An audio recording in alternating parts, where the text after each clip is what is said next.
بسم الله الرحمن الرحیم رب اشرح لي صدري ويسر لي امري واحلل عقدة من لساني يفقهوا قولي. نن زمونږ ټاپک دی مالیکولر آین.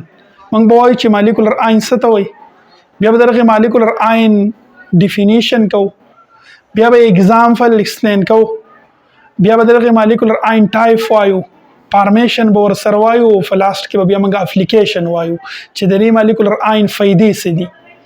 نو مالیکولر آین لرازو خو ټول ناول په سر اټم خبره کو. منګه ویلو چې اټم کله راولګي الکترون لاس کی یا گین کی، اټم الکترون لاس کی یا گین کی د دینه آین جوړ شي او هغه آین باندې نیگیټیو چارج راځي یا پازیټیو چارج راځي د الکترونو د لاس کېدلو یا د الکترونو د گین کېدلو نه.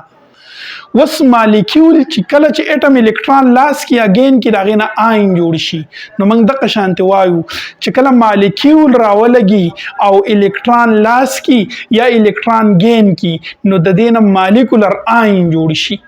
لکه CH4 راولګي الکترون لاس کی نو د دینه CH4 پلس آین جوړ شي، یا O2 راولګي یو الکترون گین کی نو د دینه O2 ماینس 1 آین جوړ شي. نو definition بدای شي چې the atom which is formed the atom which are formed by the loss or gain of electron by a molecule of a compound.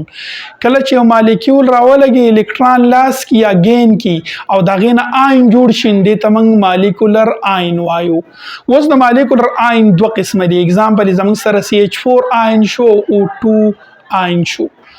د مالیکولر آین دوه قسم دي، یو زموږ سره کیټانیک مالیکولر آین دی او بل زموږ سره انانیک مالیکولر آین دی. څنګه چې موږ وایو د آین دوه قسم دي، یو زموږ سره کیټاین دی او بل زموږ سره اناین دی.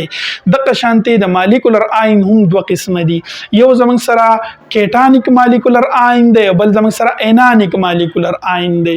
نو موږ دلته خبره کوو د کیټانیک مالیکولر آین چې په دې باندې پازیټیو چارج، هغه آین چې په هغه باندې پازیټیو چارج هغه ته کیټانیک مالیکولر آین وایي، او دا به زموږ سره مور abundant په نسبت د انانیک مالیکولر آین. اگزامپل زموږ سره CH4 آین دی، NO پلس دی، OCO پلس ETC. بل زموږ سره انانیک مالیکولر آین هغه آین چې په هغې باندې نیگیټیو چارج او دا به زموږ سره لیس abundant.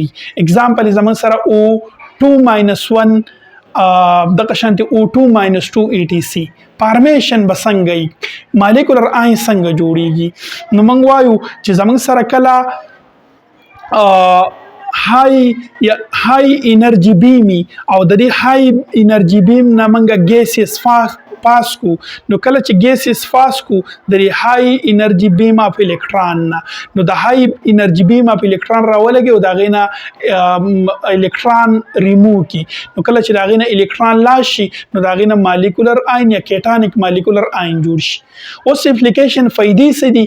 نو په مالیکولر آین باندې موږ د مالیکول مختلف قسم سټرکچر معلومو، لکه موږ چې د کم مالیکول سټرکچر معلومو یا د کم مالیکولر ماس معلومو، نو موږ به راولګو اول په سر به دغه مالیکول آینایزیشن وکړو، مالیکولر آین به جوړ کو، بیا به د ماس سپیکټروسکوپي په مدد د ماس سپیکټرومیټري په مدد سره اول په سر به موږ څه کېلو د کم مالیکول چې موږ سټرکچر معلومو یا مالیکولر ماس معلومو، نو ټول اول په سر به دغه مالیکول آینایزیشن وکړو، مالیکولر آین به جوړ کو، بیا د ماس سپیکټرومیټري په مدد سره به موږ دغه مالیکولر آین بریک ډاون وکړو او په دې طریقې سره به موږ ته سټرکچر معلوم شي او د سټرکچر نه وروسته به موږ ته مالیکولر ماس معلوم شي. نو نن زموږ سره مالیکولر آین، بیا د مالیکولر آین ډیفینیشن څه ته وایي، د هغې اگزامپل، بیا د هغې ټایپس، بیا د مالیکولر آین فارمیشن او په لاست کې موږ د مالیکولر آین اپلیکیشن وي.